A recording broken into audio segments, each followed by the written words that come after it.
Bonsoir à tous et à toutes et bienvenue pour un nouvel épisode du Catch Asylum Podcast. Donc moi c'est Orange Changuine et ce soir je suis accompagné du KXL Hey yo. et de Styles WWE. Bonsoir, bonsoir.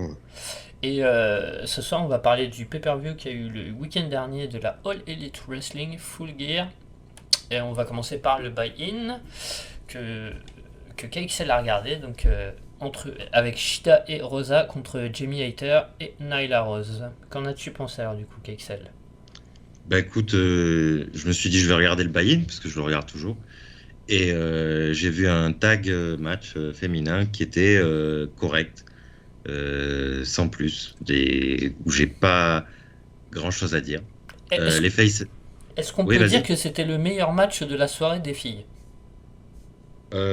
J'ai trouvé que c'était oui, le meilleur match féminin.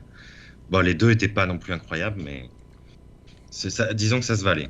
Mais oui, peut-être que le tag était meilleur. Après, dans le bailli, il y avait autre chose aussi. Il y avait un segment avec Dante Martin interviewé par Tony Schiavone qui lui demandait en fait s'il avait sa réponse pour la Team Taz. Parce que si vous avez vu le dernier Rampage, en fait, la Team Taz essaie de recruter Dante Martin. Ce qui est bizarre puisque Dante Martin est déjà chapeauté par Lio Rush, qui est aussi un heel. Donc, je sais pas trop où ils vont aller là, avec ça. Lio Rush était absent. Apparemment, il a perdu sa grand-mère, ce que nous a expliqué Tony Schiavone. Et, et avant que Dante Martin donne sa réponse, il est interrompu par The Acclaimed et ça mène à un brawl qui est remporté par Dante Martin. Et finalement, en fait, c'était surtout pour montrer Dante Martin qui est de Minneapolis, ou du Minnesota en tout cas, donc qui était le local du pay-per-view.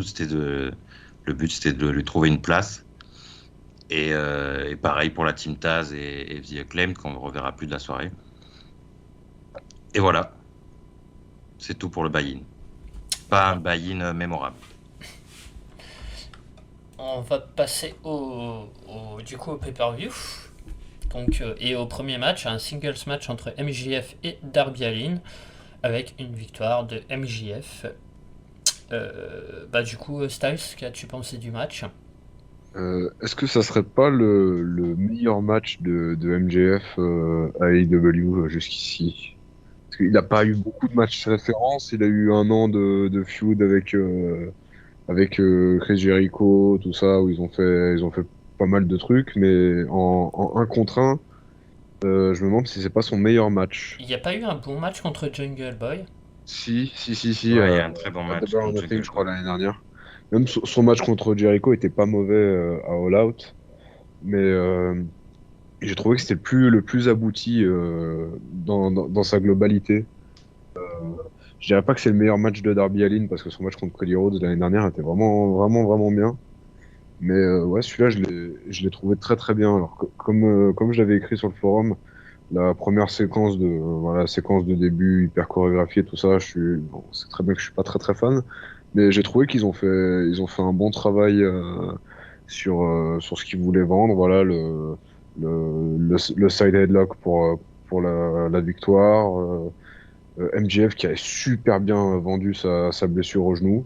Je pense qu'il y a beaucoup qui devraient prendre des notes là-dessus parce que souvent on les voit, là, ils boitent un petit peu et puis ils font des trucs et puis ils reboitent, tout ça c'est compliqué.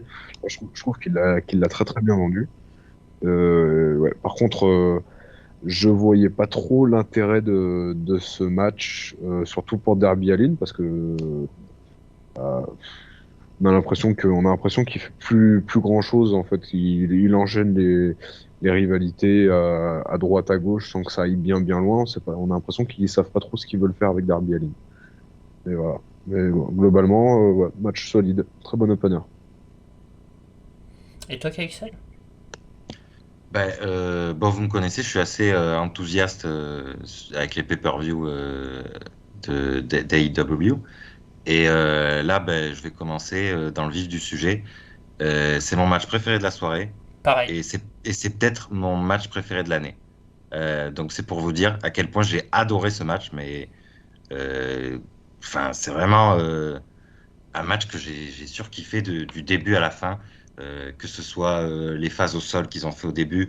Alors peut-être ouais un peu chorégraphié, mais tellement bien exécuté et avec énormément aussi de roll-up, de near fall. Et d'ailleurs c'est un match qui m'a rappelé un peu même un de mes matchs préférés. Savage contre Steamboat à WrestleMania 3 avec justement ce côté chorégraphié mais en même temps super bien exécuté avec énormément de suspense, de dégagement dans tous les sens et, euh, et ce finish que j'ai éclaté de rire quand j'ai vu le finish parce que pour le coup du side headlock en fait MJF avait dit qu'il gagnerait sur un side headlock et à la fin il triche en le frappant avec la bague et il fait un side headlock qui sert à rien en fait pour gagner et j'ai trouvé ça absolument génial parce que c'est enfin ça c'est le heel quand même qui un heel comme MJF donc un peu froussard un peu grande bouche tout ça qui arrive à faire ce qu'il avait dit en fait et parce que déjà battre Darby Allin c'est pas une mince affaire et en plus il arrive à le battre avec un side headlock comme il l'avait dit. euh, voilà j'ai vraiment tout adoré dans ce match. Juste le seul truc c'était en fait il avait alors je crois qu'il le frappe avec la bague mais la bague elle est dans un espèce de petit truc jaune et on le voit dépasser de son slip pendant le match. D'ailleurs, on le voit le remettre, on le voit le remettre le truc jaune dans le slip, dans le petit sachet jaune, pendant qu'il fait une back suplex. Ça m'a fait rire ça aussi. Et voilà, enfin vraiment le meilleur opener possible. Et quand j'ai vu ce match et que ensuite j'ai vu que FTR arrivait au ring, je me suis dit mais ça va être je me suis dit WrestleMania 17, Takeover la Nouvelle-Orléans et Full Gear 2021, ça va être ma sainte trinité des pay-per-view. Bon, finalement, non, mais j'étais extrêmement hypé par cet opener. Et MJF, on parle beaucoup de son talent au micro, tout ça, mais dans le ring, il est quand même incroyable quand il veut. Et c'est vrai qu'il n'y a pas beaucoup de matchs où on le voit catcher vraiment à haut niveau. Il y a eu ce match avec Jungle Boy et pas grand chose d'autre.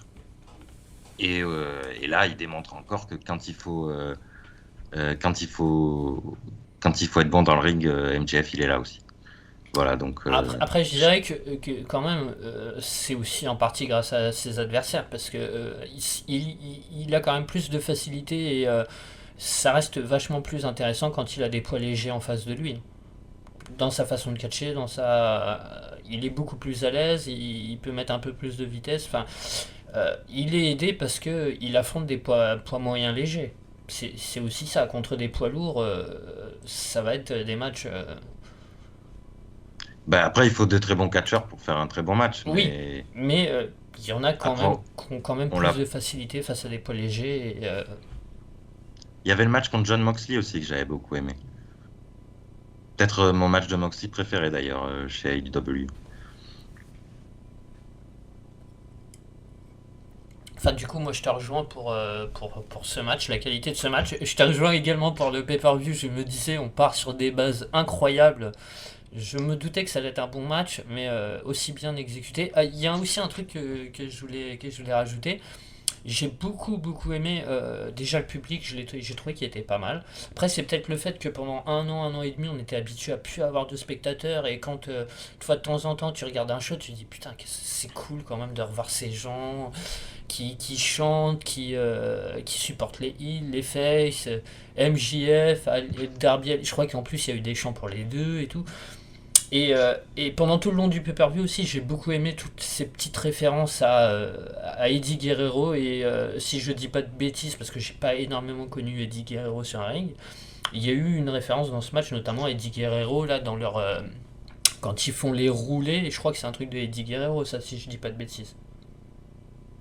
Pas que de lui, mais je crois qu'il faisait ça, qu'il avait déjà dû faire ça contre Rey Mysterio ou un truc comme ça. Je sais pas si vous voyez la séquence là où ils tournent, ils essayent de se faire des roll-up et en fait ils tournent Oui, comme ça. ils sont en inside Ouais, tunnel et ils tournent, ils font des roulades. Mais je crois que ouais. c'est Après, un. je sais pas si c'est un hommage ça à Eddie Guerrero, il a dû le faire, mais enfin, moi, je l'ai pas pris comme ça après, peut-être, hein. Ah bah, je sais pas, Bon. moi tous les matchs j'avais l'impression qu'il y avait un petit clin d'œil à Eddie Guerrero à chaque fois.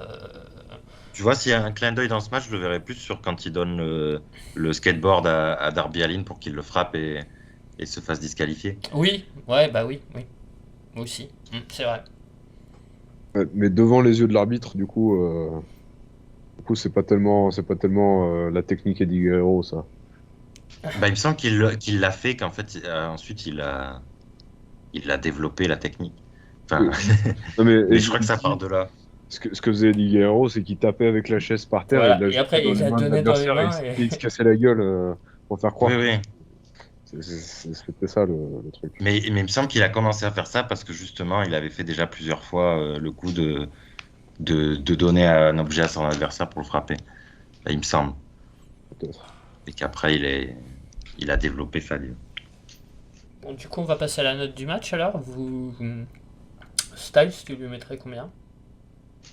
Je sais plus si j'avais mis 3,5 ou 3,75. Ouais, avec le recul, peut-être 3,75. Et toi, KXL? Bah, j'ai dit que c'était un de mes matchs préférés de l'année, donc forcément, moi, c'est 4-3-4. Et moi, je vais lui mettre 4 écarts. Mais c'est mon match préféré de la soirée. On vient ensuite, du coup, le tag team match entre les Lucha Bros et contre FTR, avec une victoire des Lucha Brothers qui conservent leur ceinture. Qu'as-tu pensé du match, KXL? Bah, j'étais un petit peu déçu parce que après c'était pas facile de suivre après cet opener, mais je m'attendais vraiment, enfin, sur la carte qui est quand même une très belle carte, mais tu t'attends à que ce match-là il vole un peu le show et finalement ça n'a pas été trop le cas. Il y a l'hommage à Eddie Guerrero que j'ai aimé, alors que il y en a eu beaucoup dans la soirée et celui-là c'était le premier, enfin à part s'il y en avait un pendant MJF Darby Allin, mais c'était le premier vraiment marquant et celui que j'ai préféré, surtout qu'il commence quand même avec Dax Harwood. Je me dis mais c'est un peu osé quand même que ce soit lui qui est l'hommage à Eddie Guerrero de la soirée, puis après il y a les Lucha Bros qui le contre et du coup, c'était bien réussi. Et, mais après, oui, je m'attendais un peu plus. Ça n'a pas forcément ultra bien fonctionné. Déjà, leur match à Dynamite, il était vraiment très décevant pour ce que c'était. Et celui-là, il est très bien, mais c'est vrai que j'en retiens pas grand-chose finalement. Et le finish enfin, le finish, bon, il est inexplicable. Alors, il y a peut-être une blessure de Dax Harwood aussi, mais enfin, donc c'est Cash Wheeler qui met le masque qu'il avait utilisé là quand ils avaient gagné les titres de la AAA et et il se prend, enfin, je sais plus, mais ça sert à rien quoi. Il perd et puis alors que c'est pas l'homme légal. Enfin, je sais pas du tout ce qu'ils ont essayé de nous raconter avec ce finisher, avec ce finish. Et ouais, assez déçu quand même de ce match dont j'attendais beaucoup plus. Correct, mais Je crois que Tony Khan avait déclaré après le match qu'il y avait une blessure et qu'il avait été raccourci le match. possible. Après, il dure quand même 19 minutes, hein. Ouais, ouais. Mais je crois que c'est un des deux FTR qui a été KO et il a Et eu oui, du mal à se remettre. c'est ce qui me semblait. D'ailleurs, après, il y a une intervention de Cash Wheeler plus tard, et il n'y a pas d'Axe Harwood. Donc tu te dis, il y a peut-être eu un problème avec Harwood. Mais après, ils auraient pu. Enfin, après, oui, sur le feu de l'action, le finish, c'est compliqué, mais du coup, ça a rendu le finish extrêmement bizarre. Et toi, qu'as-tu pensé du match alors, Styles? Moi, je l'ai trouvé très étrange, le match, parce que euh, j'ai l'impression qu'il y avait deux styles et deux rythmes qui se mariaient pas et qui se marchaient un peu dessus. Et Et quand et c'était un peu sans transition où ça changeait de rythme brusquement et où ça faisait pas vraiment de sens quand les Lucha Bros prenaient un peu plus le contrôle du match. C'était un peu plus Lucha, un peu moins tag, on va dire, plus d'interaction avec les quatre dans le ring. Et quand FTR reprenait le match, c'était un peu plus lent, plus FTR, quoi. Mais je trouvais que je sais pas, c'était pas linéaire, ça marchait pas. En fait. Que, le match est pas mauvais en soi, mais il est un peu bizarre à suivre. Donc ouais, du coup, si Dax Harwood était un peu ailleurs pendant le match, ça peut éventuellement s'expliquer aussi qu'il y a des trucs qui marchent pas. Puis je voulais aussi préciser que j'adore la nouvelle musique de FTR. Parce que, bon, certains auront peut-être remarqué que c'est un remix de la musique du Midnight Express, qui est plutôt bien d'ailleurs. C'est un beau petit hommage. Même les vestes que portait FTR pendant la rentrée, c'était un hommage au Midnight Express, donc je trouve ça sympa. Ouais, match, j'en attendais un peu plus du match.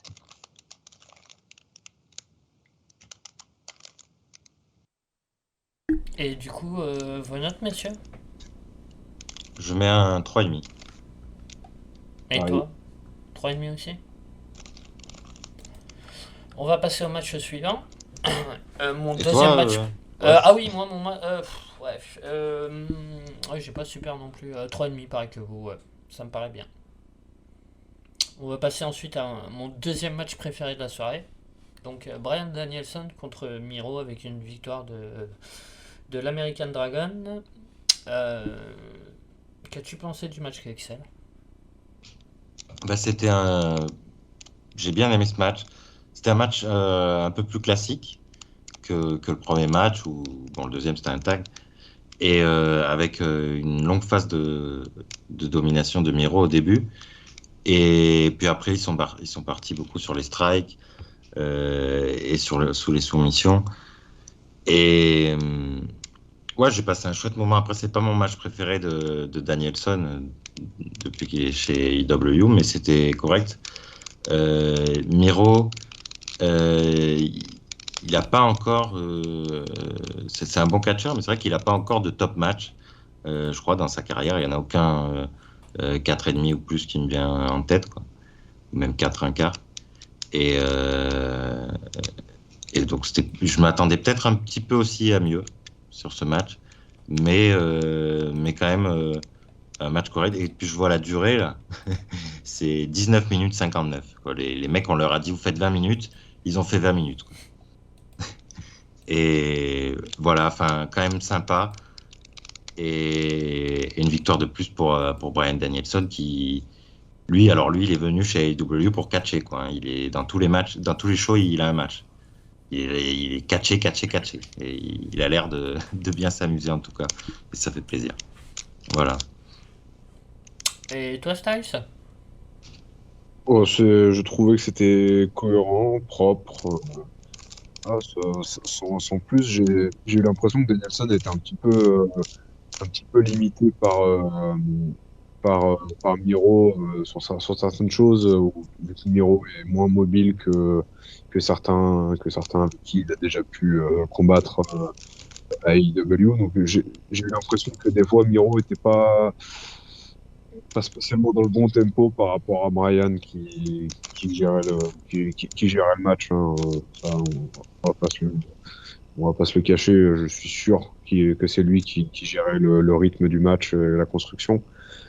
Mais, ouais, mais dans l'ensemble, voilà, dans l'ensemble, c'était un bon match de milieu de carte de pay-per-view, sans plus.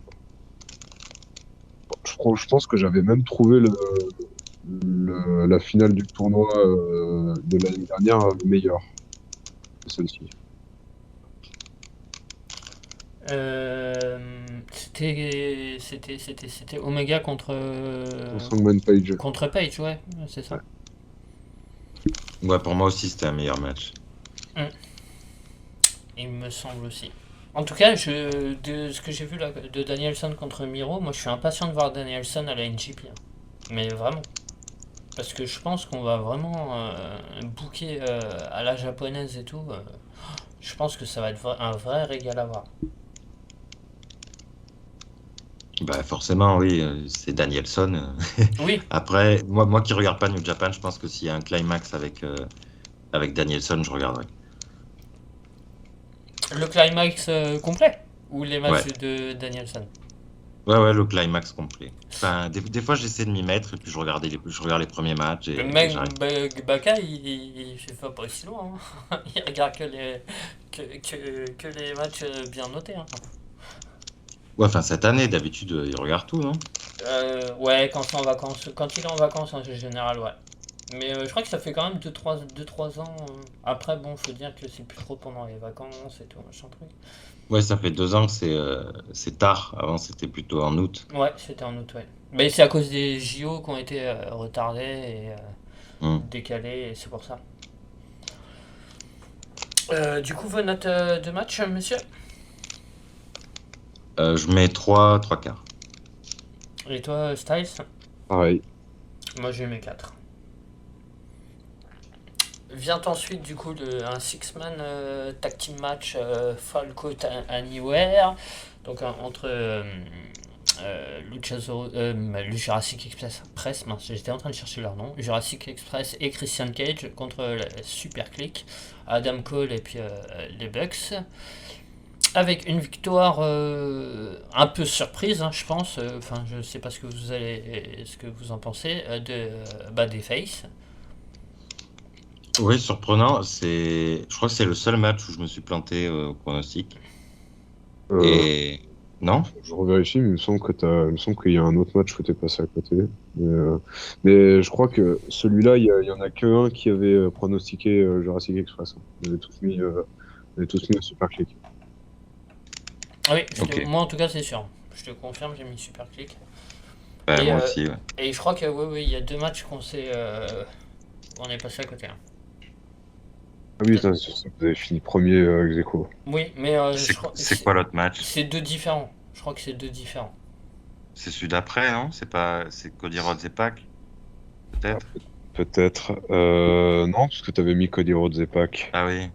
Je me souviens que je voulais le changer après. T'avais pas J'ai mis bien Aline fait. là ou t'avais bien mis. Non, non. Ah non, c'est bien le seul match où il s'est trompé. Ah d'accord. Donc moi aussi, du coup. Peut-être, Je peut-être, suppose. peut-être. Parce Ah, il que faut recompter là. Ouais. ah, je Bah croyais non, que je mais m'étais planté dans autre part. tous les cas, vous avez fini premier tous les deux. Le seul truc que vous avez mis différent, c'est la troisième question bonus que D'accord. personne ne trouvait. Ah. Il fallait trouver 17 super kicks, je rappelle. Ouais, mais à chaque fois, ouais, c'est vrai. Moi, j'ai visé un peu bas. Ouais, mais à chaque fois, tu te dis, ils vont Ouais. quand même pas. Ah, il y a une époque quand même à la ROH, alors bon, toi, tu l'as pas connu, et je pense que ça t'aurait gonflé. Mais il y avait une époque à la ROH où il y avait un compteur de super kick. Tu te rappelles ou pas, Kexel? Oui, oui, mais même il y a un truc avec ça Et que j'avais ils, trouvé ils avaient, génial. il y a un match, ils avaient dépassé les 57 ou 64, je crois, super kick dans le match, et il y avait un compteur de super kick quand tu Ils regardais. avaient fait, ils en avaient joué avec ça. Ils avaient même Ouais, fait un truc là. J'avais pas vu beaucoup de ROH de l'époque, mais il y a un show que j'avais regardé où en fait ils disaient qu'ils allaient battre le record de super kick. Tu t'en souviens? Et ça en me dit. fait, ils arrivent dans le match. Et alors, je sais plus contre qui c'est. Je crois que c'est contre SCU. Enfin, j'imagine il y avait SCU, les Briscoe à l'époque et les Young Bucks, et il n'y avait pas grand-chose d'autre. Non. Si, il Et y avait Taven où et c'était. Kingdom. Non, mais c'était pas eux. Je pense que c'est SCU. Et du coup, ils disent ce soir, on va battre le record de super kick. Ils s'étaient fixé un objectif. Je crois que c'était enfin, un truc genre 100 ou un gros chiffre. Et il y a le match qui passe. Et ils ont fait 0 super kick à la fin du match. Le match se termine, ils perdent, ils font 0 super kick. Et après, dans le main event, c'était Jay Little contre Colt Cabana pour le titre ROH. Et en fait, il y avait ils teasaient en fait le début de l'un des deux, les deux qui étaient babyface, de l'un des deux dans le Bullet Club. Et le match était teasé sur ça, lequel va trahir l'autre, lequel va rejoindre le Bullet Club. Et en fait, c'était les débuts de Adam Cole au Bullet Club. À la fin du match, la lumière s'éteint, se rallume, c'est Adam Cole, il a le t-shirt du Bullet Club, les Young Bucks arrivent, et là, ils battent le record de super kick. Là, ils mettent 100 super kicks sur Jay Little, Cole Cabana, tous les mecs qui arrivent, les officiels, tout ça. J'avais adoré cette idée, cette fin de show. Et donc Voilà. du coup, KXL, pour en revenir au match, Oui, pour il revenir n'y au en a eu match, que 17 du coup. il y en a eu que 17. Je pensais moins parce que, enfin, c'était pas, je sais pas, je m'attendais pas à voir, vu qu'en plus c'était un False Count Anywhere, je me suis dit, ils vont faire d'autres trucs. Bon, 17, c'est pas non plus énorme. C'est quand même pas mal. Hein, Pour eux. enfin, Oui, mais après, il y a eu. Ah non, c'est pas les super kicks, c'est le V-trigger, la fin. Non, comment ils appellent ça, là? Le coup de genou à 3. Voilà, BT Ouais, trigger. avec les punaises. punaises sur les. Ouais. Sinon, quant au match, je l'ai trouvé très bien. Là aussi, c'était un match que j'attendais, un des matchs que j'attendais voir voler le show. Et peut-être que, bon, ça va faire trois matchs d'affilée que je trouve un peu en deçà de ce que j'attendais. Mais quand même, c'était le match auquel on s'attendait. Et content du finish aussi. Donc, qui nous a surpris. Et Jungle Boy qui reste fort.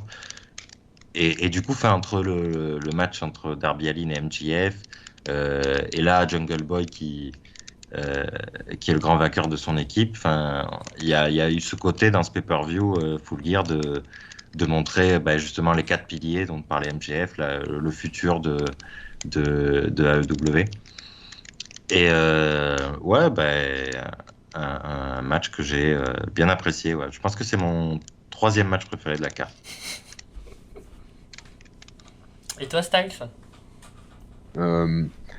Alors, pour citer mon idole, le fondateur et leader du clan des semi-croustillants Caradoc, c'est de la merde.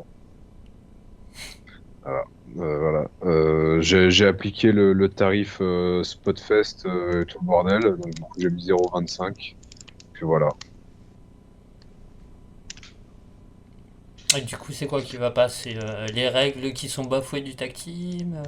Non mais c'est un False Count Anywhere, donc il n'y a pas de règle. Mais juste, Ils sont respectés alors. juste pour moi c'est de la fainéantise. Et puis voilà, c'est du Spotfest et puis c'est de la merde. Et puis voilà. Ça fait 2 pay-per-view de suite que les Bucks ils font ça, hein, je le rappelle. Franchement, je suis déçu pour Adam Cole qui a fait des trucs exceptionnels pendant 4 ans et qui se retrouve à s'amuser avec ce copain, voilà, parce que ça marrant. Ouais, mais si ça se trouve, il s'éclate aussi. Hein. Oui, non, mais c'est bien, il s'éclate, hein, mais c'est pas du niveau de ce qu'il a fait à NXT. Hein. Voilà. Enfin, par rapport à ton jugement, à toi. Oui, Du coup, 0,25 du coup pour la note, tu lui mettrais combien toi, KXL? Je lui mets 4. Moi, je vais lui mettre 3,75. Vient ensuite, un tag team match entre Cody Rhodes et Pac contre Andrade, El Idolo et Malakai Black, avec une victoire des Faces. Est-ce que vous voulez parler du match ou moi je voulais, comme j'en parlais avec KXL hors antenne, je voulais parler du rôle de Cody Rhodes. C'était un de mes points si on aurait fait les points et du coup je voulais savoir ce que vous pensiez ça nous évite de parler du match comme ça qui en soi est pas tellement intéressant et de ce rôle que se donne quand je parle de rôle bien évidemment je parle de face, heel et puis par exemple par rapport aux interviews qu'il a eues ces derniers temps où il expliquait que depuis qu'il a sa petite fille il veut pas qu'elle le voie comme un heel et que donc il serait plus jamais heel de sa vie. Au-delà de ça, bah, on voit bien qu'il est hué, quand même, il n'est pas apprécié par le public, il est limite hué, il a eu un comportement qui limite tendait au heel ces derniers temps dans les dynamites, notamment avec Anderson et tout. Là, ça s'est calmé. Euh, et à côté de ça, il est booké comme un face, le public l'aime pas, enfin voilà, il a quand même il a quand même une partie à dos du public. Et malgré ça, il est encore booké comme un face. La fin de match où il se fait attaquer par FTR, bah, du coup, il se fait encore passer pour un face. Je sais pas ce que vous en pensez de ce booking, si vous trouvez pas ça un peu étrange, ou si peut-être vous avez une théorie ou quoi qu'est-ce. Donc voilà, j'avais envie de parler du rôle de Cody Rhodes et de pourquoi il tourne pas heel et il veut pas, mais en même temps, bah, il donne cette impression. Est-ce qu'il joue avec le public? Est-ce que t'en penses quoi, toi, Styles? À moins que tu voulais peut-être parler du match. Non, le match, il n'y a rien à dire, hein. C'était pas grandiose.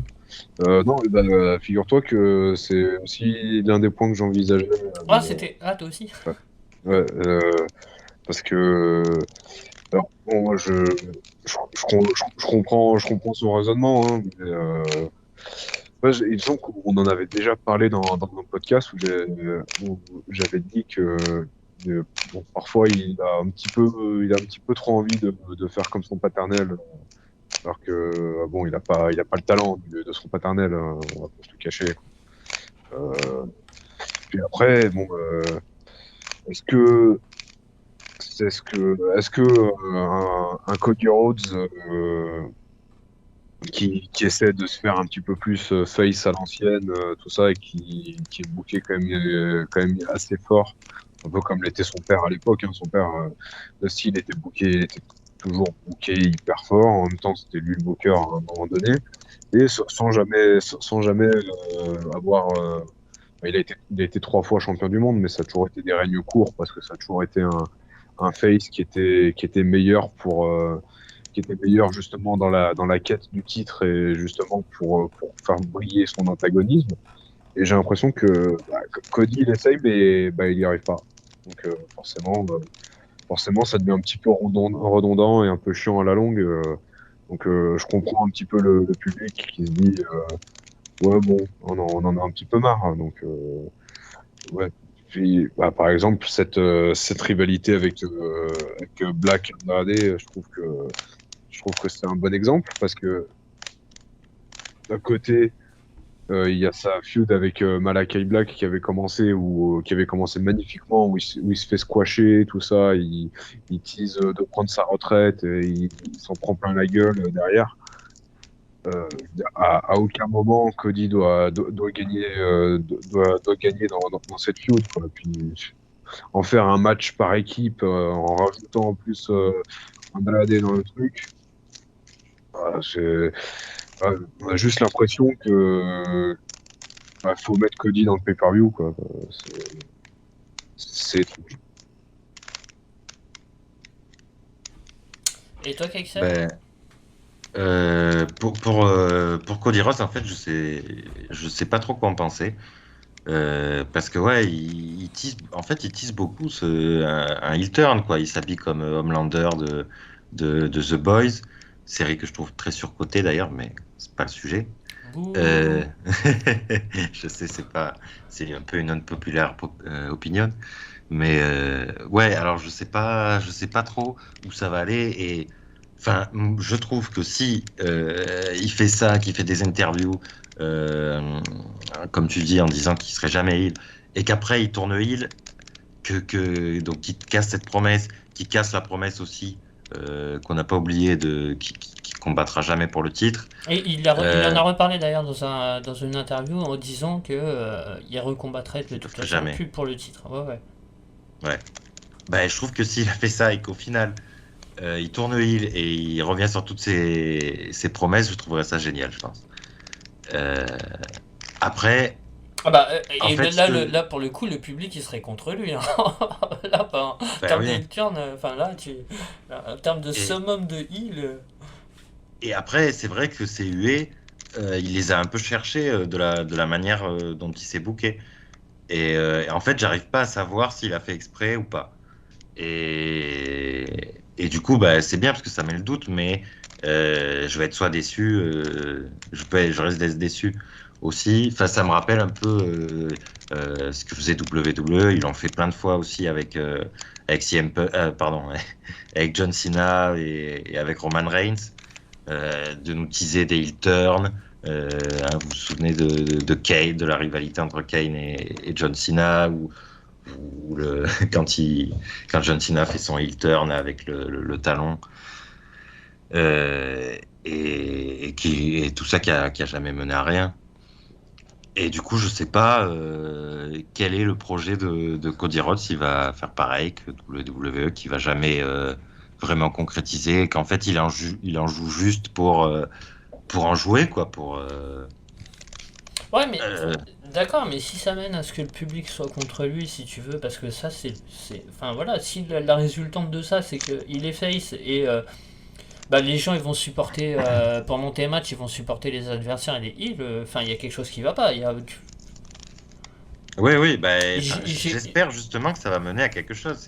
j'ai lu sur un fofo, sur un autre fofo, j'ai lu, il parlait du coup que il avait l'air de plus ou moins s'attribuer un rôle de twinner. Moi, je suis pas trop d'accord avec ça parce que, enfin, c'est pas ce que je Non. ressens en tout cas. Mais du coup, Je trouve que de toute façon le terme twinner est un peu ouais, employé à tort à travers, alors oui, que oui, c'est clair. il y en a pas eu beaucoup en vrai des twinners dans le catch. Mais dès qu'on dit oh il est pas si face que ça, il est twinner. Alors non, il y a toujours un alignement qui prédomine en général.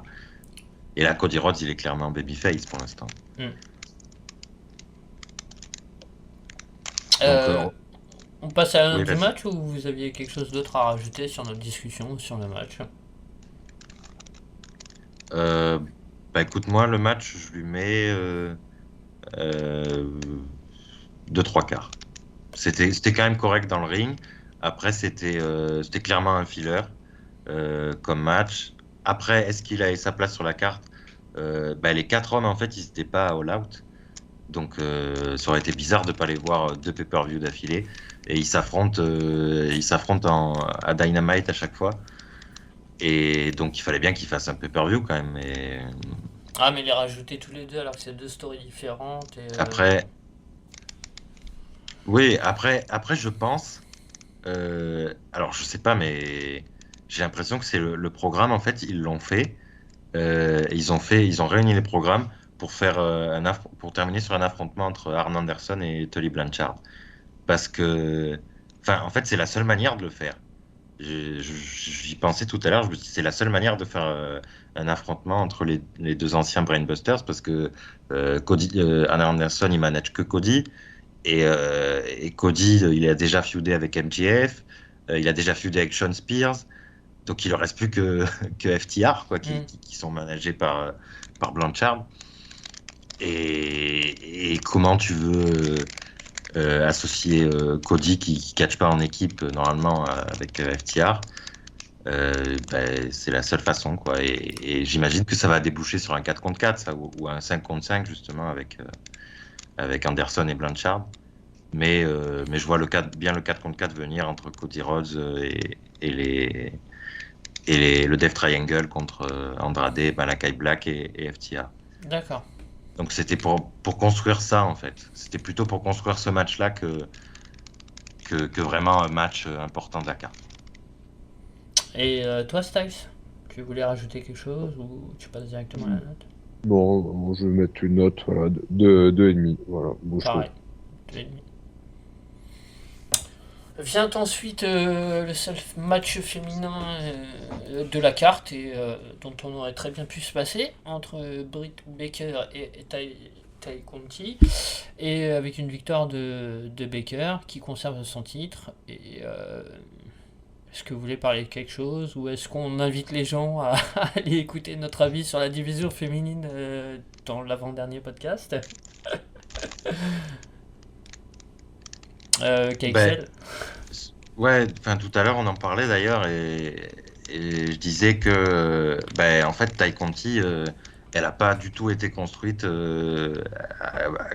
de manière à ce qu'elle soit assez crédible pour battre Britt Baker. Donc, c'était vraiment le match où il y avait le moins de suspense de toute la carte.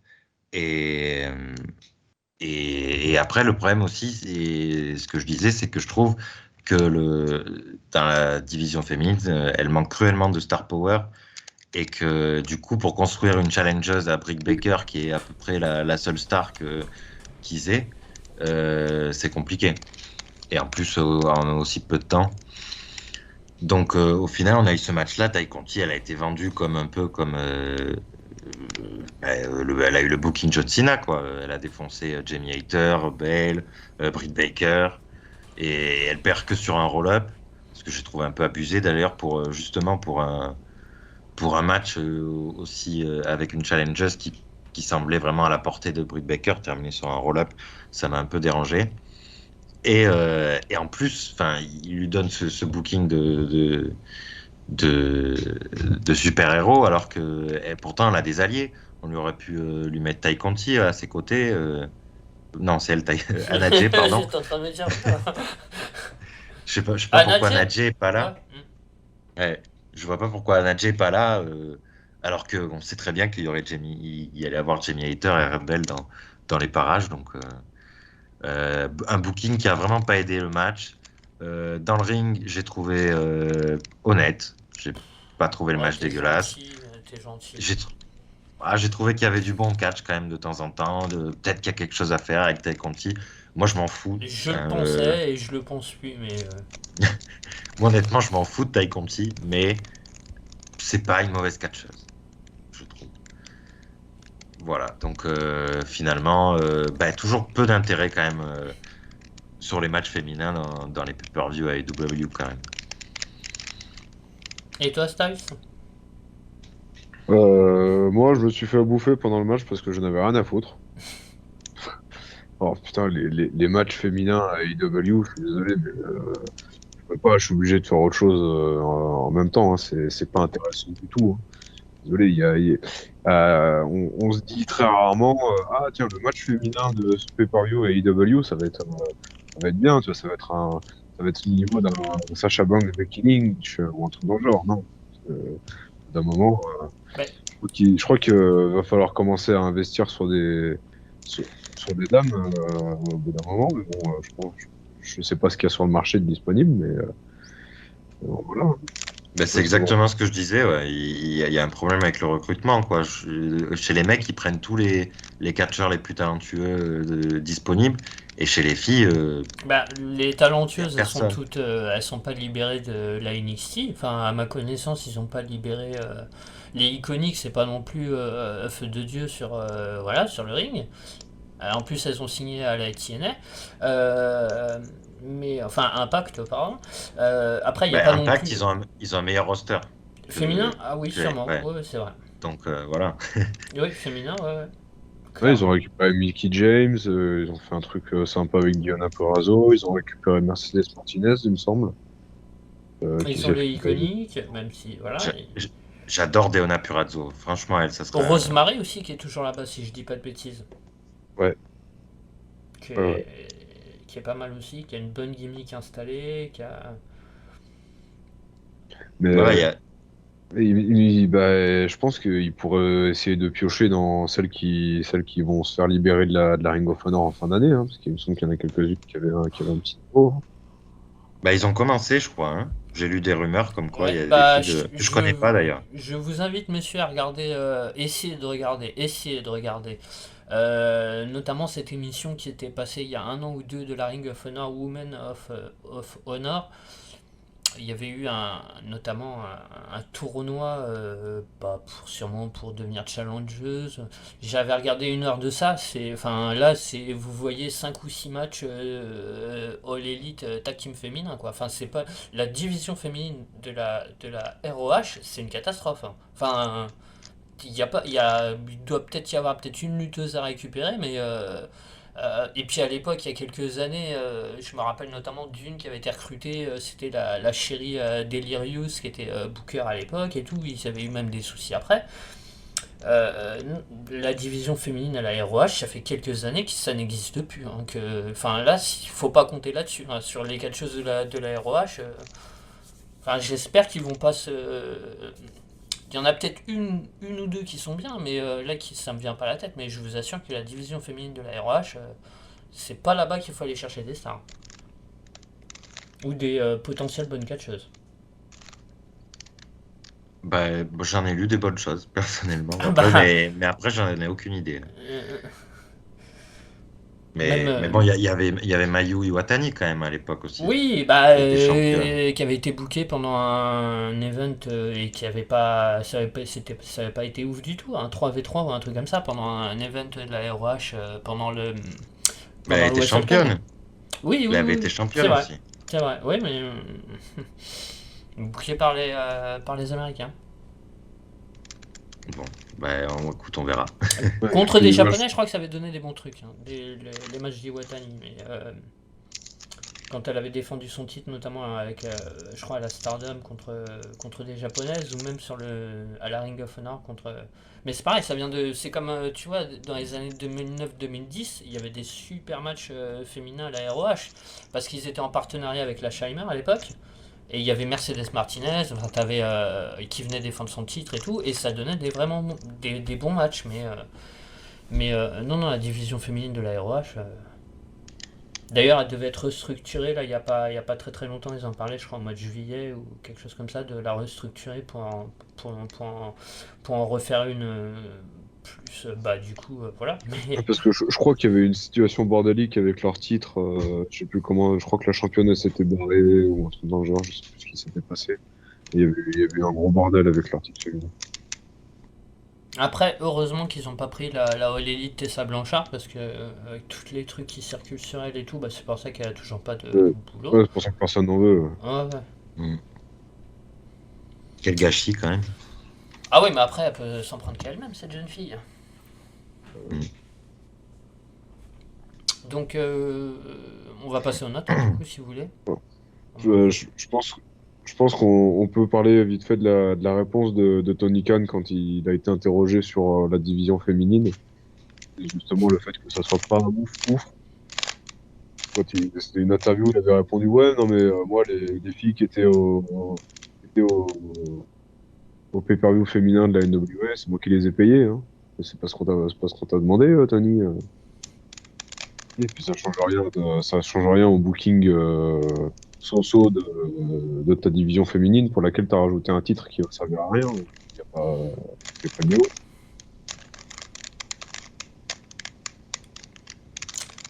D'ailleurs, on en connaît les finalistes ou parce que je suis pas du tout.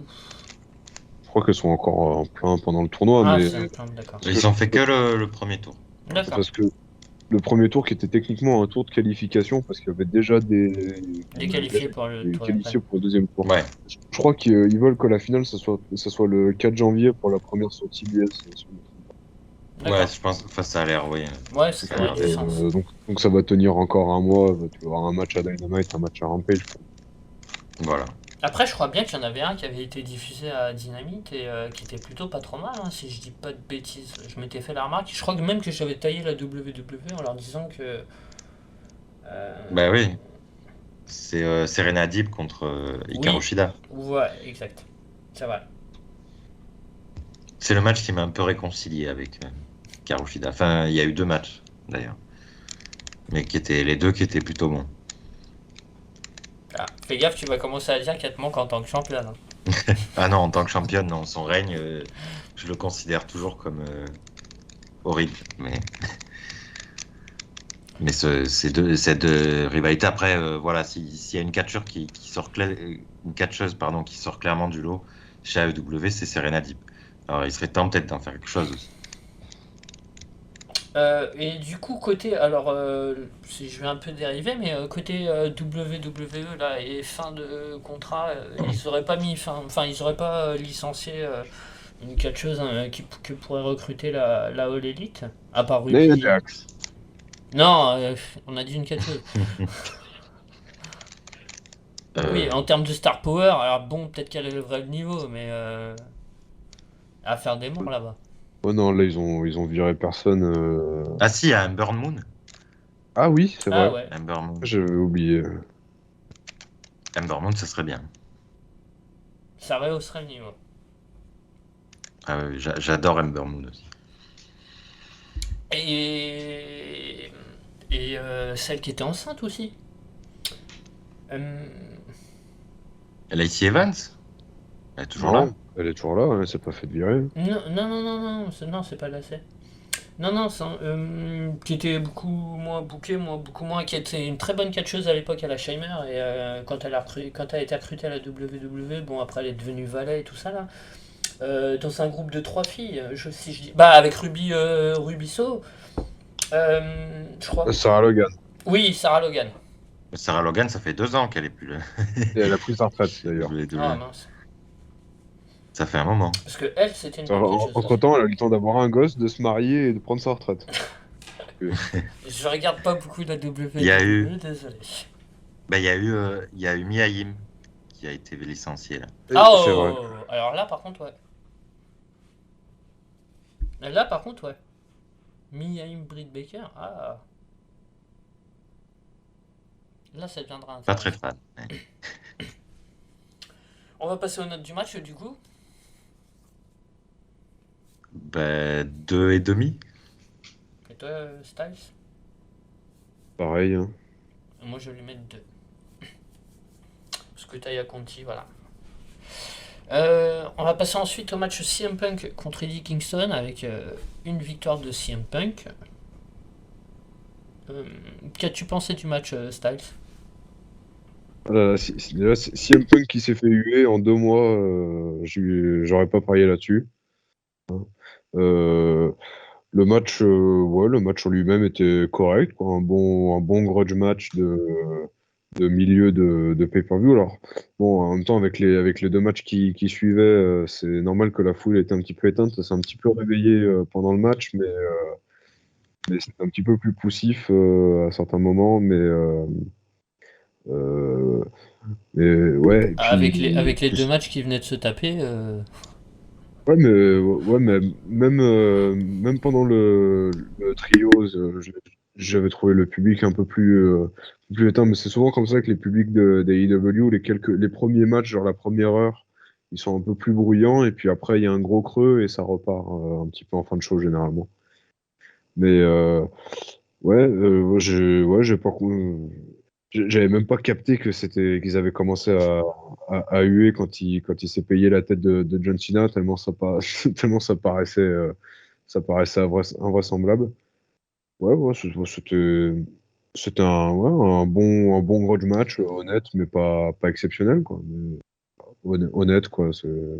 Ça reflète bien, on va dire, la remise en forme de quelqu'un qui était à la retraite pendant 7 ans, quoi. et toi, Kaixal? Bah, moi, j'aimerais d'abord revenir sur le programme qui était un des trucs que j'ai préféré chez AEW ces dernières semaines ou ces derniers mois même. Un programme qui a démarré quand même il y a peu de temps avant le pay-per-view avec Eddie Kingston euh, qui perd contre Bryan Danielson et ensuite qui cause un raffut backstage qui empêche CM Punk de faire sa promo. Et j'ai trouvé la construction vraiment très intéressante. Bon, ils ont fait un segment en micro qui était vraiment super. Bon, en même temps, c'est 2 des meilleurs talkers aussi de la compagnie et même de la planète actuellement. Et, et c'était assez intéressant la façon dont ils l'ont construit.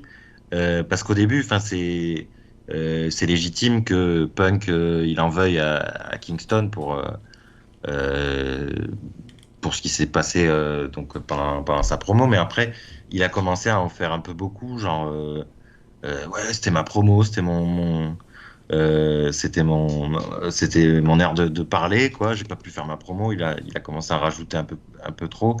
Et ce qui m'a surpris pendant l'échange entre les deux, c'est ce qu'a dit Punk à Kingston, quoi. Il a dit que c'était un bum, je sais pas trop comment traduire ça, mais enfin, il a dit des choses vraiment méchantes. Et du coup, bah, et Eddie Kingston aussi, bon, il a pas eu sa langue dans sa poche non plus, mais bon, c'est Eddie Kingston, donc on s'y attendait. Et c'est pour ça aussi que je pense qu'il y a eu que le public était a hué un peu Punk, parce qu'ils l'ont mis un peu dans la position du heel sur ce match, parce que enfin Punk il avait que des bons mots pour tout le monde depuis qu'il est arrivé chez AEW. Enfin Darby Allin, il l'a encensé, même Will Hobbs, tout ça. Et quand il parle de Eddie Kingston, il dit non, t'es un bon à rien, t'es un gros feignant, t'as du potentiel, mais t'en as jamais rien fait. Et, euh, et d'ailleurs, il a pas forcément tort, hein, parce que quand on voit Eddie Kingston il y a 2 ans ou même l'année dernière, quand il est arrivé chez AEW, mais enfin j'ai commencé à le suivre. Enfin, je connaissais déjà son existence, mais je l'ai connu vraiment que quand il était chez NWA. Et, euh, et In Ring, c'était zéro, hein, c'était zéro pointé. Et même, on l'a vu quand il est arrivé chez AEW, même dès son match là, contre Cody Rhodes, quand même, on voit qu'il est extrêmement limité dans le ring. Et 1 an plus tard, je me demande si c'est pas un des meilleurs workers de tout AEW. Enfin, là, il enchaîne des matchs contre Danielson que j'ai adoré, le match contre Miro que j'ai adoré aussi, même le tag team contre les Young Bucks avec Moxley. Il commence à vraiment à m'impressionner beaucoup dans le ring, et je me dis que Punk, il a pas forcément tort sur le fait qu'il avait été peut-être un peu feignant avant. Mais pour revenir sur le match, du coup, ça a été un peu l'histoire racontée avec Punk qui s'est battu, enfin qui était arrivé un peu très confiant, qui s'est d'ailleurs direct pris le backfist de Kingston. Et, euh, et pourtant, justement, par contre, dans les chants, quand ça chantait Eddie Kingston, CM Punk, c'était 50-50, voire même 55-45 pour CM Punk. Mais je pense que c'est là où il voulait emmener le public en, euh, en faisant de Punk plutôt le heel dans cette confrontation. Et voilà, ça a été un match d'ailleurs plutôt, plutôt très bon. Une belle bagarre qui a duré par contre que 11 minutes. C'est de loin le match le plus court de la soirée. Enfin, le match féminin à côté, il dure 15 minutes. C'est le deuxième match le plus court. Et pourtant, c'était vraiment très cool. Et, et je me demande si c'est pas mon match préféré de CM Punk depuis qu'il est chez AEW. Voilà. Tu veux rajouter quelque chose, Styles? Euh, non, alors moi, je trouvais quand même que sur certains aspects, ça faisait limite un peu copier-coller de sa feud avec John Moxley de l'année dernière, tu vois. Mais enfin, j'ai pas trop suivi Dynamite depuis quelques semaines, quelques mois même, parce que voilà, j'ai un peu du temps chargé. Mais dans ce que j'ai vu, ça me rappelait beaucoup ce qu'ils ont fait avec John Moxley l'année dernière. Dans le fond, je sais pas si c'est totalement ça, mais je trouve qu'il y avait beaucoup de similitudes et peut-être un petit peu trop, tu vois. Ça semblait un petit peu réchauffé dans le peu que j'ai vu. Bah, c'était différent parce que Eddie Kingston, il faisait clairement le heel contre John Moxley. Et puis leur relation était différente. Ils sont partis sur le terrain du deathmatch et tout ça. Alors que là, et justement, il parlait du fait qu'ils étaient vachement amis. Alors qu'au contraire, en fait, avec CM Punk, Eddie Kingston, ils nous le vendent comme le mec qui portait ses valises chez Ring of Honor il y a 15 ans, il y a 15-20 ans. Donc c'est pas du tout la même relation, justement. CM Punk, il est vendu comme supérieur à Eddie Kingston, et pas, il n'y avait pas de relation d'amitié entre les deux. Ok. Et bah, du coup, pour en revenir à ce que tu disais, KXL, sur Eddie Kingston, je te rejoins un peu parce que pour l'avoir connu champion de la Chikara pendant à peu près 2 ans, si je dis pas de bêtises, c'était dur à vivre. Donc oui, oui, c'est quand même vachement amélioré, même si tu sentais quand même que son style, déjà, il a un style vachement particulier quand même, hein, très old school et très... mais il y a quand même une amélioration et une progression dans sa façon de catcher, dans son travail sur le ring. On va passer aux notes alors du coup, messieurs. Je mets 4. Toi, Styles 3,25. J'aurais tendance aussi à dire 3,25. Je sais pas tout, j'arrive pas à comprendre pourquoi, parce que pareil sur Cage Match il se tape 8,55. Il a été énormément aussi apprécié du coup parce que 8,55 c'est quand même pas mal. Mais j'arrive pas trop à comprendre. Enfin, j'ai entendu ce que tu as dit, hein, KXL, mais ouais.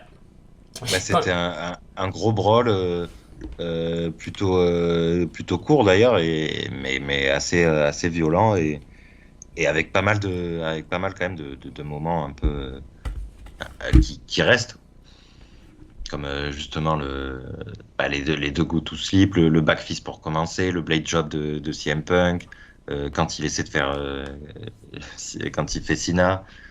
Enfin, il y a eu beaucoup de choses quand même en 11 minutes. On va passer ensuite au Minneapolis Street Fight Match, Tag Team Match.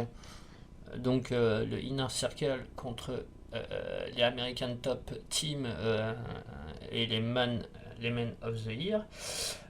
Où clairement on a eu un match on va dire en 5v2, voire 5v3 si on compte, parce que Dos Santos il a quand même pas mal participé, même si voilà, on peut.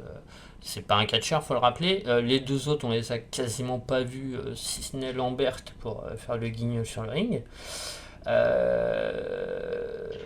Mais déjà, en partant du postulat que ça allait être un match en 5v2 ou 5v2 et demi, c'était dur d'en sortir quelque chose de ce match. Et du coup, ça a donné ce que ça a donné. Qu'est-ce que t'en as pensé, toi, KXL? Bah, je suis complètement d'accord avec toi pour le 5v2 parce que enfin, Ethan Page et Scorpio Sky, ils ont tout fait pour l'équipe. Quand il y avait un truc à faire avec les Des autres, bumps, tu... tout. Ouais. Et même quand les autres, ils devaient faire un truc, ils l'accompagnaient, quoi. Quand Arlovski ou Dos Santos, ils devaient faire un spot, ils l'appelaient Junior, viens. Et, et ça a été ça tout le match. Et d'ailleurs, je trouve qu'ils s'en sont assez bien sortis. Après le match, il est pas terrible. Il y a des choses qui sont pas mal, mais il y a des choses qui sont vraiment pas bien dedans. Et enfin, il faut parler de 30 secondes de Arlovski et Dos Santos, quoi.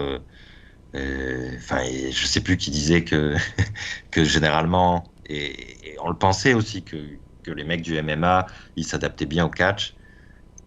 Bon, ben, Arlovski et Dos Santos, Dos Santos, tu vois qu'ils sont arrivés et je ils l'ai quand s'en même foutent. senti impliqué, hein. Je vais pas dire bien Ah, ou bah, pas bien, mais quand même, il a fait des bumps et tout. Arlovski, lui, moi, pas trop. Et tu les vois quand ils donnent des coups. Enfin, tu vois qu'ils donnent les coups comme, comme ils les donnent en MMA, oui. mais pas appuyés du tout, quoi. Enfin, c'est le contraire de Shane McMahon, en fait. Ils font des vrais coups de poing, mais stiffitude inférieure à zéro, quoi. Enfin, j'ai l'impression qu'il s'en foutait un peu d'être là. Alors, Dos Santos, il s'est fait plaisir. Il a fait un stand-up moonsault. Et voilà, quoi. Enfin, il a pris un bump aussi, je crois, à travers la table ou un truc comme ça. Et après le finish aussi, je m'attendais à que ce soit Jericho qui termine sur Dan Lambert. Déjà, Dan Lambert, qu'est-ce qu'il fout au milieu du ring à parader? Enfin, ça fait 2-3 semaines qu'il fait ça, je crois qu'il fait un peu le guignol. Et je trouve que ça va pas très bien avec le personnage qu'on nous avait vendu au début. Euh, Pourtant, j'étais positif à propos de ce match. Au début, j'ai vu qu'il s'est fait un peu tailler et que les gens attendaient pas forcément ce match-là. Moi, un peu plus. Finalement, finalement, c'était un peu décevant. Et ouais, le finish, comme je disais, déjà aussi, ça fait trois, c'est le troisième et dernier gros hommage à Eddie Guerrero de la soirée. Ça faisait un peu trop. Surtout qu'après, tu les vois célébrer Inner Circle, ils font la gueule. Tu te dis, mais d'où ça sort là que maintenant ils se battaient pour Eddie Guerrero. Enfin, j'ai trouvé ça un peu bizarre. et le Bah, botch après, quand même, de Junior Dos Santos. Jericho, il l'a quand même bien connu, quoi. Enfin, tu vois, autant Jericho c'est assez Oui, oui. visible. Enfin, tu vois. Oui, non, ça, je comprends. En fait, ce qui m'a dérangé, c'est que ça soit le finish et que Mm. ensuite tu les vois célébrer. Et normalement, ils devraient être contents, quoi. Ils ont gagné la guerre, tout ça. Mais tu as l'impression qu'ils font la guerre. Enfin, Jericho, il pointe le ciel. Euh, Tu te dis, ouais, ce match, il est en hommage à toi, Eddie Guerrero. Enfin, c'est pas ce qu'ils nous avaient vendu, en fait. Et j'ai trouvé ça étrange parce que quand tu as suivi tout le build-up et qu'au final, tu vois que le match, il se résume finalement à ça, c'est étonnant. Et le botch de Junior Dos Santos, que t'entends Chris Jericho l'appeler Junior, Junior, alors qu'il est sur la deuxième corde. Enfin bon, voilà, quelques trucs cool. Le saut de Sammy Guevara, Ortiz et Santana que j'adore toujours. Mais finalement, pas mal de négatifs aussi. Après, les bonnes personnes ont gagné, je pense, même si euh, j'aime beaucoup Ethan Page et Scorpio Sky, et j'aimerais les voir plus mis en avant. Déçu quand même de la participation des mecs du MMA. Enfin voilà, finalement Ronda Rousey, on disait ouais c'est facile, elle a fait du MMA, mais non, elle a bien bossé pour faire des bons matchs aussi Ouais, parce mais qu'eux ils sont arrivés et c'est pas la transition elle est pas facile. bah ouais, donc on voit en fait qu'elle a du mérite et enfin on avait vu déjà aussi Cain Velasquez, c'était pareil. Hein. Que Arlovski et Dos Santos. Après, je pense qu'ils s'en foutaient, que c'est pas vraiment ce qu'ils ont envie de faire. Et au contraire, d'ailleurs, j'aurais aimé voir Paige Van Zandt à la place de l'un des deux, parce que je la trouve super. C'est la seule que je trouve super de tout American Top Team, enfin des mecs du MMA en tout cas.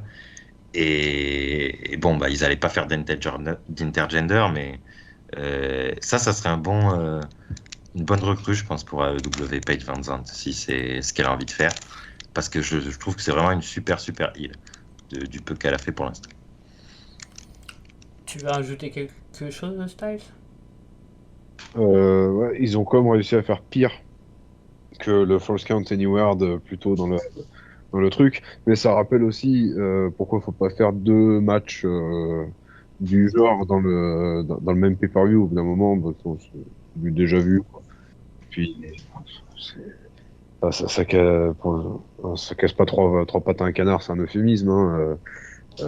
C'était vraiment mauvais. Et puis, putain, pourquoi est-ce qu'il y avait des grille-pains, des moules de pâtisserie, des skis, des casseroles, je sais pas quoi. Ça représente peut-être la ville de Minneapolis, ça. C'est peut-être Mais un j'en ai des. rien à foutre, ils peuvent pas trouver quelque chose de mieux. Ah, Eux, ça ils se trouve, peuvent c'est faire une des... spécialité là-bas où il y a Ouais, un. Je sais oui, pas. il me semble qu'ils ont dit ça, mais je sais Oui, pas. oui, c'est ça. Il y avait Utiliser au truc aux couleurs des équipes de Minneapolis, ils cassaient pas les couilles. Au bout d'un il y moment, mais avait, ils il y avait grippent, un truc putain. en hommage à Prince, qui est de là-bas. Le truc violet, là, qui chope Jericho. Ah ouais, ouais, peut-être. Bon, les trucs d'Easter eggs, tout ça, moi, ça me touche pas, ces trucs. Donc, ouais, non, c'était mauvais. Puis, oh, putain, non, mais le coup de Jericho qui gueule Junior, c'est incroyablement ridicule. Mais je devrais faire un compteur de combien de fois Chris Jericho a explosé le business ces derniers temps pendant des matchs. Je me rappelle du Blood and Guts où tu le vois compter sur ses jambes quand il est sur le haut de la cage avec MJF. Tu le vois ouvrir ses yeux et parler au médecin alors il est censé être mort. Là, il appelle Junior Dos Santos au lieu d'improviser.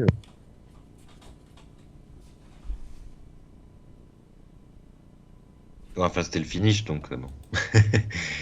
Il y avait vraiment besoin de l'intervention. Et moi, je voulais rajouter quelque chose. Je trouve que Scorpio Sky, je lui retrouve une seconde jeunesse avec ce rôle aux côtés d'Ethan Page, dans les promos, même par rapport à sa période SCU à la All Elite, parce que avant bon c'était un peu différent à la ROH où vraiment ils avaient trois, mais je le trouvais beaucoup plus effacé à l'époque. C'était surtout Kaz et Daniels qui étaient mis en avant dans le SCU version All Elite, et je le trouve vraiment enfin je crois qu'il a fait pas mal de promos avec les Men of the Year justement par rapport à cette feud. Je le trouve vraiment revigoré. Et il a l'air de retrouver une seconde jeunesse et j'aime bien le voir comme ça. Et j'aime bien comme KXL, j'aime bien cette équipe. Pour ces deux lutteurs en plus que j'aime bien, mais Ethan Page un petit peu plus quand même. Mais vraiment, je le retrouve, ouais, il retrouve une seconde jeunesse avec cette équipe. Je sais pas si vous êtes d'accord avec moi. Ah, complètement d'accord avec tout ce que tu as dit. On va passer aux notes maintenant, alors du coup. KXL, tu lui mettrais combien? Ah ouais, j'ai pas parlé aussi du. On n'a pas parlé du début du match, qui commence comme un match normal. Surtout que, enfin, moi, ça me dérange pas qu'il y ait deux street fight dans un pay-per-view, mais qu'il y en ait un qui commence comme il devrait normalement commencer, donc qui commence direct par le bordel, mais l'autre avec les mecs qui sont derrière les cordes et qui attendent le tag. Alors ça, c'était incroyable, ça. Enfin, quelle idée, quelle idée. Enfin, bon. Et du coup, en repensant à ça, je vais descendre à 2. 2 Ok, étoiles. 2 étoiles. Donc toi, Styles? 0. Bon, t'auras mis un 0,25 et un 0. euh, 2. Moi, je suis quand même trouvé vachement dur avec Junior Dos Santos. C'est vrai que c'était pas fou, mais j'ai senti. Bon, il s'est pas autant investi que certaines personnes comme Amel par exemple à l'époque, ou voilà, il y a. Mais bon, c'est pas des catcheurs, faut quand même un certain temps d'adaptation. Je l'ai trouvé quand même beaucoup plus investi que les deux autres. Voilà, mais bon, je vais mettre 2 écarts. Et vient ensuite le main event, le match qu'on attendait depuis. Ah, il y a autre chose entre les deux, si tu veux qu'on en parle. Bah, je me Jay rappelle plus. Little. Oui, Ah oui, oui. la signature de Jay Little, ouais. Bah, ouais. Vas-y, parle-en. Jay Little a signé à EW, il est arrivé, il a parlé un petit peu au micro de Schiavone, et puis il a défié Sammy Guevara, qui a tout de suite accepté. Alors, voilà. Enfin, moi, j'ai jamais été un grand fan de Jay Little. Euh, alors que, enfin, ça a été quand même à une époque un catcheur très important chez ROH. Euh, Et avant la tienne, en équipe avec. ouais, ouais. Avec Conséquence Xavier Creed. Woods, avec Conséquence Creed. Ouais. J'aimais bien cette équipe Ah, d'ailleurs, et j'adorais aussi cette équipe, ouais. j'aime bien la gimmick de Black Machismo. Oui, moi aussi, j'adorais. Après, on verra ce que ça donne. Je pense qu'il est plutôt là pour mettre les autres over. Je pense que c'est un peu comme Bobby Fish. Et c'est pas une signature très importante pour moi. Voilà. Bah, moi, ça m'a fait un peu tiquer.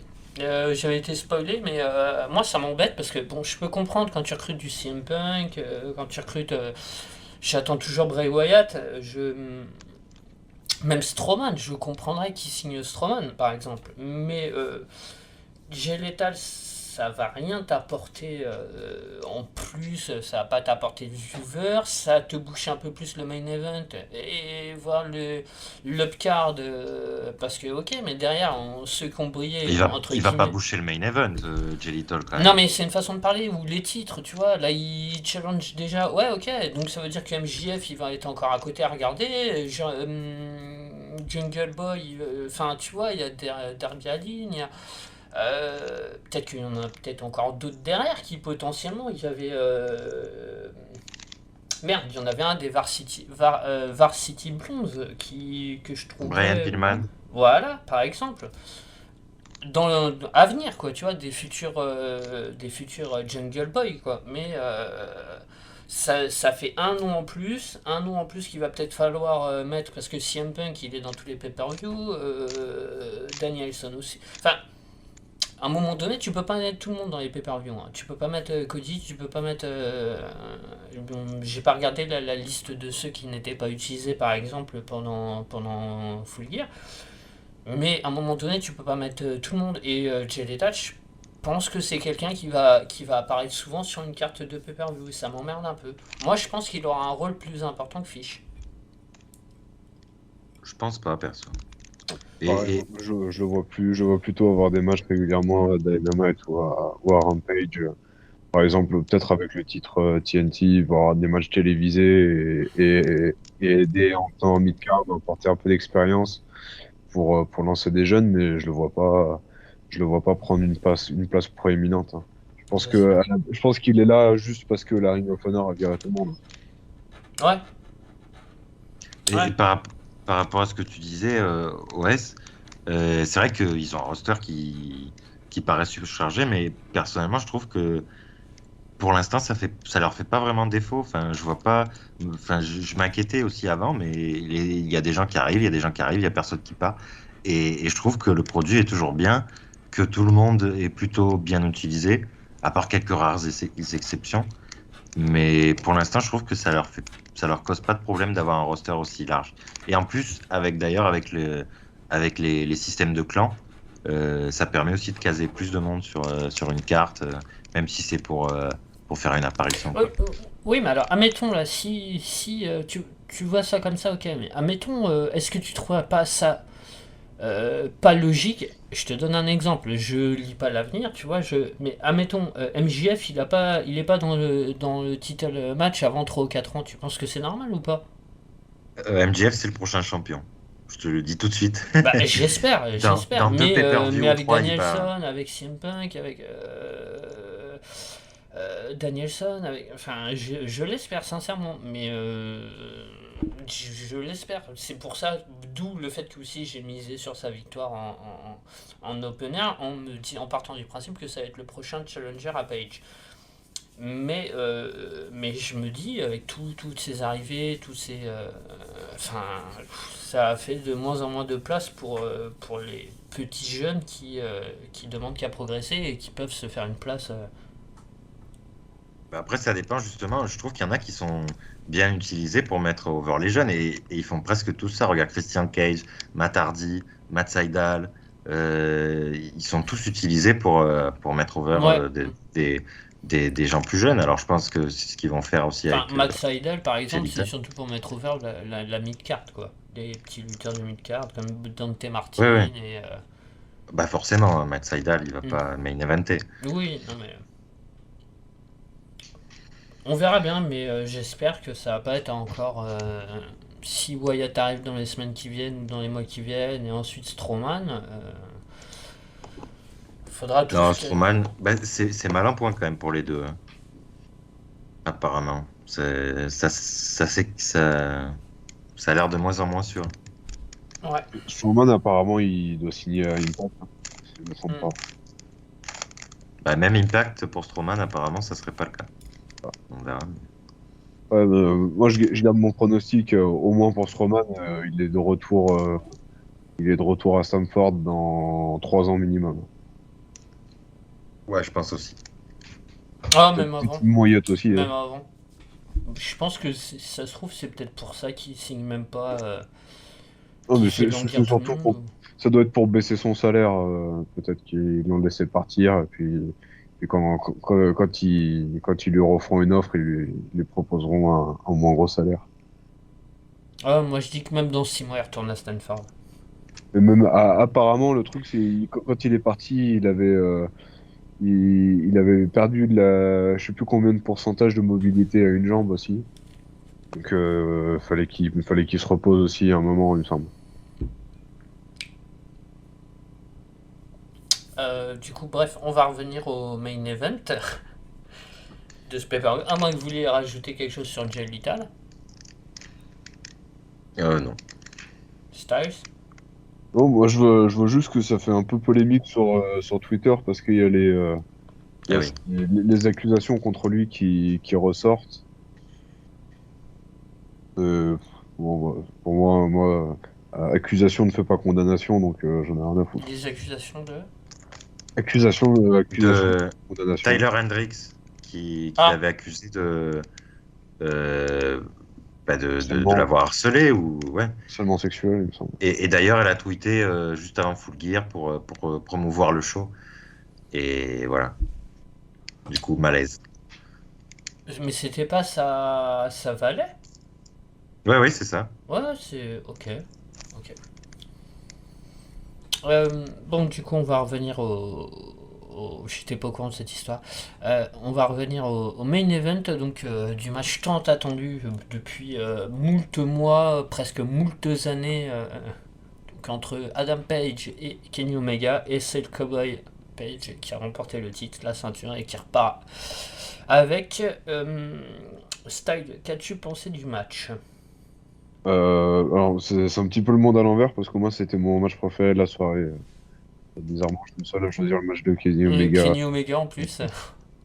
Tu vois, c'est le monde à l'envers, je sais pas ce qui se passe. Est-ce que tu commencerais à reconnaître des qualités chez Kenny Omega? Je sais que t'en as déjà reconnu des qualités, Non, j'ai toujours. que Non, c'était un bon athlète, mais je maintiens toutes les critiques que j'ai eues à son égard, hein, mais j'ai trouvé son match contre Danielson et donc ce match contre Adam Page, c'est mes deux matchs préférés de la fédération cette année, hein. Donc, ouais, je trouvais ouais, un match très très très solide. Surtout le dernier tiers, je dirais, j'ai trouvé vraiment vraiment super bon. Euh, un dernier tiers que j'aurais vu, qu'on aurait pu voir dans un match de haute carte de la New Japan, tu vois. Je trouvais que c'était très très bon. Ouais. Et puis, alors on a appris qu'apparemment Kenny Omega combattait avec des vertiges depuis 3 ans, donc c'est tout à son honneur pour le coup. Donc voilà, il part là-dessus, et puis le temps de se remettre, et puis voilà, ça lance bien Adam Page aussi parce que ça le lance sur un très bon match de main event, donc ouais, très très bien. Par contre, voilà, il y a juste eu la fin de match avec les Bucks qui viennent, tout ça que j'ai pas compris, et puis je suis pas tellement sensible à leur truc, donc ça, je sais pas ce que c'est, mais sinon le match en lui-même était très bon. tu veux rajouter quelque chose, quelqu'un? Bah, je suis plutôt d'accord avec le fan numéro 1 de Kenny Omega. Non, j'ai beaucoup aimé aussi ce match. C'est mon deuxième match préféré de la soirée, donc après l'opener. Et quand même, ce qu'ils ont réussi à faire avec Adam Page, quoi, c'est 2 ans de booking qui sont parfaits, quoi. Mais c'est incroyable, c'est ce que je me disais pendant le match. Il faut se rappeler quand même d'où vient Adam Page. Bullet Club à l'époque, c'était un sbire du Bullet Club entre parenthèses quand il est allé à la New Japan. Même à la ROH, il n'a pas eu un si Ouais. gros booking que ça, quoi. Et Page, c'est une création entre guillemets, pas forcément le personnage, mais c'est une création de la All Elite, mais bien plus que MJF, parce que MJF à l'époque, tout le monde, avant qu'il arrive à la All Elite, tout le monde déjà sur la scène indé et tout, on savait de quoi il était capable, ses promos étaient déjà incroyables. Il y avait déjà ce truc, tu savais que déjà d'avance que MJF il allait tout péter. Parce que à la combat Zone Wrestling, à la CZW, pardon, par exemple, il faisait déjà des grosses promos, était déjà super réputé. Je crois qu'il a été champion là-bas, je suis pas sûr, mais il me semble. Mais Ouais, il a été champion. il avait déjà, enfin voilà, les fans indés qui suivaient bien le catch indé savaient que c'était un mec au talent brut, quoi. Mais un type comme Adam Page, par où il est passé, peut-être qu'au maximum avant de venir à la All Elite, il avait dû être champion tag team, je pense. Ça, c'est qu'une supposition. À la ROH, et que ce main eventer qui n'est pas ridicule et qui c'est une pure création de la All Elite, quoi. C'est vraiment c'est le seul lutteur qu'ils ont forgé comme ça, ils sont partis d'un comme si on prenait par exemple un Mike Bennett ou un Matt Taven par exemple de la Ring of Honor d'actuellement. Matt Taven, je crois que non, quoique depuis 2 3 ans il a dû bien augmenter, mais tu prenais un Matt Taven de l'époque, il était à la même hauteur que Page en fait. Et s'imaginer Taven dans 2 ou 3 ans, par exemple, champion à la All Elite, là, actuellement, j'ai du mal, mais peut-être que ça arrivera. Mais c'est en termes de booking, et puis bon, là, je parle du hors booking de ces 2 années. Euh, à l'époque, champion tag team, avec Omega, après il y a la séparation, ça nous avait raconté un super bon truc pendant le fameux match de la séparation. Et son booking, il est génial, quoi. Vraiment, ça, on peut critiquer la All Elite. Même toi, Stal, je sais que t'es vachement critique par rapport à certains bookings. Je pense que là, t'es d'accord avec ce constat que c'est un super bon booking pour Page, quoi. Il y a eu quelques petits quiproquos il y a quelques semaines, quelques mois, quand il s'est écarté des rings et qu'il est revenu, tout ça. Mais sinon, le booking, il est bien. Oh, bah, moi, je trouve que le fait qu'il ait pris cette pause, la manière dont il part, dont il revient, je trouve que ça fait un petit peu. Je trouve que ça fait bizarre, en fait, tout ça. Ça fait un point d'arrêt dans le truc. Après, moi, comme je disais, je suis pas spécialement sensible à leur truc d'Easter eggs, tout ça. Donc, il y a beaucoup de choses que je perçois pas. Mais, ouais, et puis je suis toujours pas fan de l'association avec le Dark Order, hein, même si bah, ça leur a fait un beau moment quand ils ont fait le match 5 contre 5 à Dynamite. Mais bon, il y a une histoire autour de Page qui est sympathique, mais enfin, moi je suis beaucoup moins sensible, on va dire, à tout leur cette facette de leur booking là. En fait. Ben, moi, je suis d'accord, totalement d'accord avec ce que tu as dit, OS. Tu l'as vachement bien résumé, la chose. Et d'ailleurs, j'ai même trouvé le build-up venant au match très bon. Enfin, ils n'ont pas fait énormément de choses.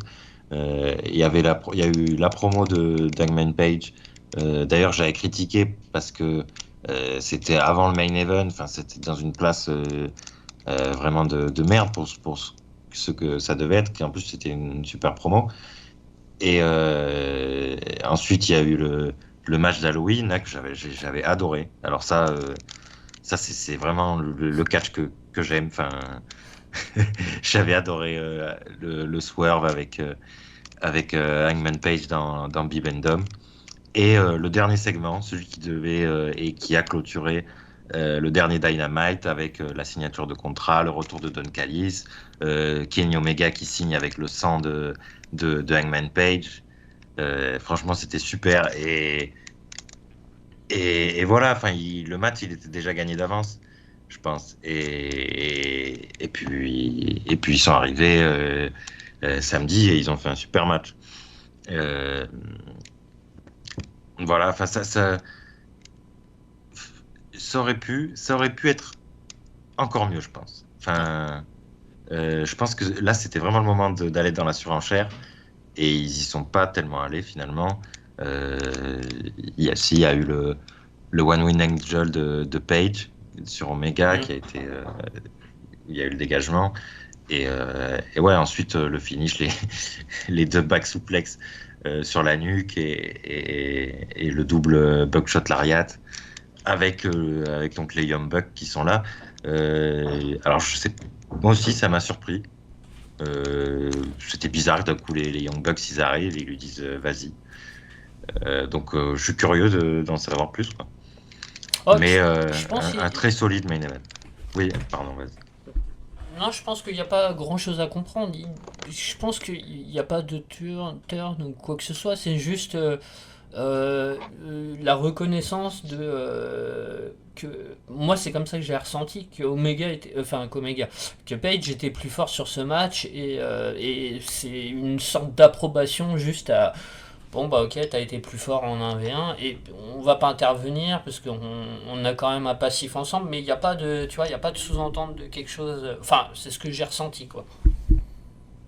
Ben, C'est pas genre ils sont célébrés ça, après ou c'est juste un aval, Ok, Ça me semblerait bizarre que. Alors là, il me semble qu'Omega, on va plus le voir du coup, parce que comme on a parlé Styles, je pense qu'il va prendre du repos. Mais ça me semblerait bizarre qu'ils reviennent et ils disent rien aux Young Bucks, quoi. Bah après, ça dépend dans combien de temps elle revient, quoi. Si c'est dans 6 mois. Mais il a fait une promo à Dynamite apparemment, de ce que j'ai vu, j'ai pas encore vu Hein. l'épisode, mais apparemment il a fait une promo à Dynamite. Et j'ai vu qu'il doit faire plusieurs opérations pour sa blessure à l'épaule.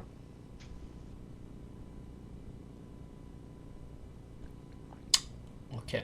Bon, bah après, on verra bien ce qu'il arrivera de la Super Clique, enfin The Elite et tout ça, sans leur leader. Est-ce que vous Mm. voulez rajouter quelque chose, messieurs, sur ce match? Non. On passe aux notes, Ben, ouais, ouais. peut-être. Donc, vas-y, Excel. Je mets 4,5. Et toi, Styles? 4,25. Moi, je mets 4. Comme ça restera l'open air, mon match préféré de la soirée. Bah, du coup, on voulait donner notre global et est-ce que vous voulez revenir sur quelque chose sur ce pay-per-view en général? Bah, j'ai trouvé que c'était de toute façon, chaque pay-per-view All Elite, franchement, il y a toujours quelque chose de mémorable, il y a toujours quelque chose qui va plaire à chacun. Et j'ai trouvé encore que c'était voilà, un super show. Alors j'étais un peu déçu parce que du coup, comme je l'ai dit, après l'opener, j'étais tellement chaud. Et finalement, c'était pas à la hauteur de ce que j'attendais à ce moment-là. Mais quand même encore un pay-per-view solide pour l'élite. Enfin, franchement, ça me dégoûte qu'ils en fassent que 4 par an parce que j'aimerais avoir ça au moins 6 fois par an, quoi. Et si on devait classer les pay-per-view de cette année, je le mettrais. Ouais, je sais pas si j'ai préféré All Out au celui-là. Je sais que Double or Nothing, je le mets devant. Et Révolution en dernier. Mais ouais, franchement, j'ai encore passé un super moment devant un pay-per-view à l'élite. Du coup, tu veux donner une note d'appréciation en même temps? Tu vas pas sur ça Non, comme. Ou sur je 20? sais pas. Je sais pas comment noter un show. Ouais, ça c'est ouais 4 et quart peut-être. Et toi, Styles? Ouais, disons, si je devais noter, ce serait un bon 3,5, 3 quarts, quoi. Je trouvais que, moi justement, je trouvais avant que les pay-per-view à l'élite étaient souvent, c'était un petit peu, voilà, il y avait à boire et à manger, quoi, et je trouve que avec All Out, enfin, donc All Out et ce Full Gear, justement, je trouve qu'ils arrivent enfin à faire des pay-per-view un petit peu plus quali sur l'ensemble du show. Alors bon, il y a toujours, T'as quand même mis un il y a- 0 et il un y a- 0,25 oui, même. oui, il y a toujours les matchs brebis galeuses, hein, mais Les tag team c'est-à-dire match en que, général. c'est-à-dire que bon, il y a toujours dans le pay-per-view un match ou deux qui est voilà au-delà du ridicule, mais le reste, c'est-à-dire que même si t'as pas spécialement de l'excellent, t'as toujours du bon, correct, propre, sans être exceptionnel et sans être complètement mauvais. Alors que bon, avant, je trouvais qu'il y avait vachement plus de trous, c'était vachement plus fluctuant, où t'avais vraiment juste un ou deux matchs qui ressortaient. Et là, je trouve qu'ils arrivent à faire des. Puis c'est peut-être même aussi la manière dont ils les construisent et dont ils mettent les matchs les uns après les autres, hein, qui fait que c'est un petit peu plus linéaire, un petit peu plus facile à regarder. Après, alors quand même, j'ai un peu de mal avec les pay-per-view de 4 heures où il y a 4 millions de matchs, mais c'est un autre débat. Oh, celui-là, il faisait pas 4 heures? Ah, si. Si, si. Ils Si? sont Si. tous 4 heures d'ailleurs. Ils sont tous bien réglés à 4 heures, hein. Ils ont pas le droit de dépasser eux. Et du coup, ouais, ta note d'appréciation, c'était quoi alors, Styles? J'avais dit, ouais, 3. ouais, j'hésite entre 3,5 et 3 quarts. Ok. Ouais, moi je vais mettre 3,5. J'ai pas. J'ai pas trop vibré pendant ce. Il y a quelques matchs que j'ai bien aimés, mais